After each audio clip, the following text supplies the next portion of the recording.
The following was recorded in front of a live audience. Viewer discretion is advised.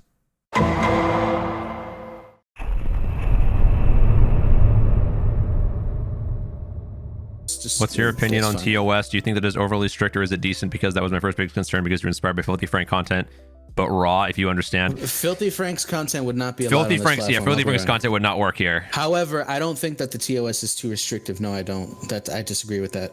I think the question you need to ask yourself is, what do you want to make? That's the very first question, because again, like we said, going into it with nothing isn't going to work. What do you want to make? That's step one. You got somewhat of a plan. What is your plan? Because if you say just chatting, then that's half of step one. That's not all the way. Because just chatting like me right now isn't working. And the only reason it's not working is because I am not, my transition from only games to just chatting is not done yet. Like, I'm still in the process of fixing all of my overlays to look good, and I'm still doing my networking part, and until I get to that point, it's going to be weird. But I'm putting in that effort, like Pichu did. You're a big skate fan, so what do you want to do with that? Are you looking for like a montage clip? Are you looking for informational? Because there are two very different ways you can go with that. You can go the informational route, where it's no memes, no jokes. It's just like very well presented informational stuff about like a specific game, which works a lot. But you also don't want to pigeonhole yourself into something that you might not want to do later down the line. Provide skate detail. So you mean informational? That's what you're saying. You want to teach people something.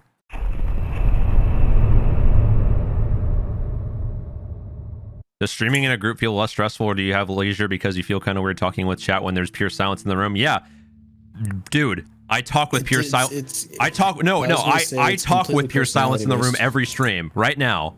I am 90% of the time talking to an empty room, and when I say empty room, I mean like because I'm like a 10 viewer Andy, and so most of the time my chat is just listening to me. They just lurk or listen. You have to get comfortable in the space of talking to people when there's nobody responding. Like what I did for the first hour and a half of my stream was I talked about everything that was going on. Awkward? No, you don't feel awkward, because think about it this way. I know that me, when I'm streaming and I'm doing commentary and stuff like that, it depends. When I was playing video games, sometimes it would be discouraging looking at like a view count and seeing one or two people. But the second that you kind of take that away, and an example of that, I'm going to use Mizu. You know Mizu, right, Meta? Yeah. Mizu Piku, he streams League, and there'll be nobody in his chat, and he's still shoutcasting everything he's doing, providing reasoning as to why he's doing the things he's doing, talking about it like he's filming a fucking YouTube video, talking as if there's 100 people in his chat.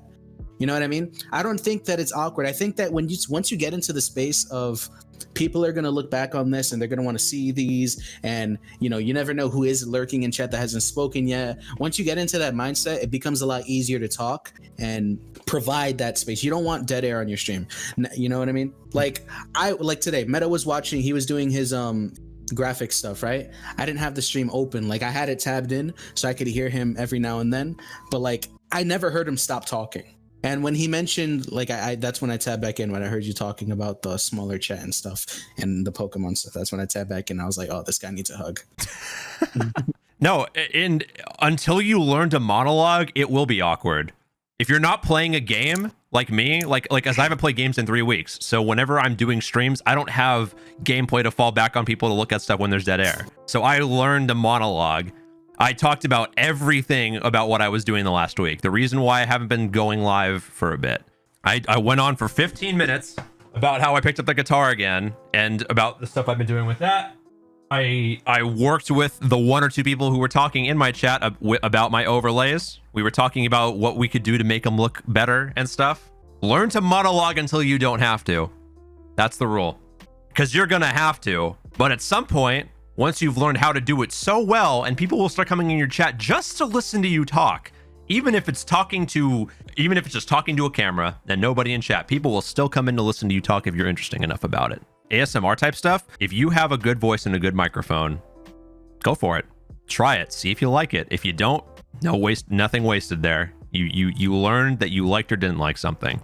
And I didn't even get through everything I wanted to talk about. My birthday's coming up in a week. I'm going to turn 25, and I was going to go into what I wanted to do with that, my plans for tomorrow. It's easier to start with variety to get used to talking to yourself, because when there is dead air, you can fall back on your gameplay.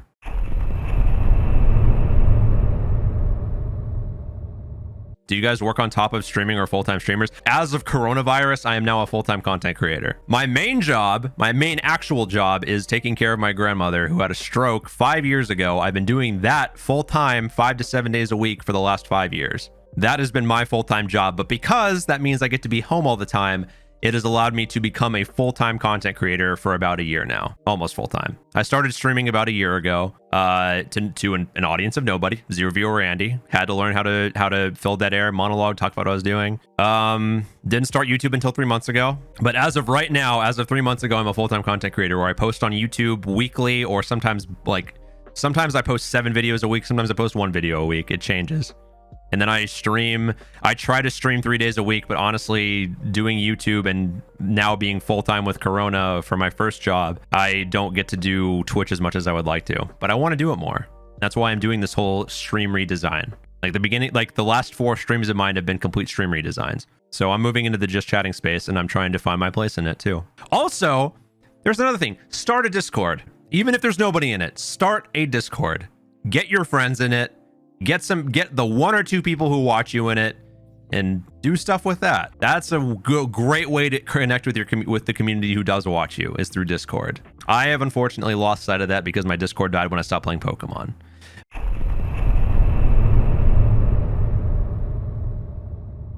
I respect your guys' passion for this. Yeah, this is our job. This is what I want to do for the rest of my professional career. I want to live in the Twitch YouTube space.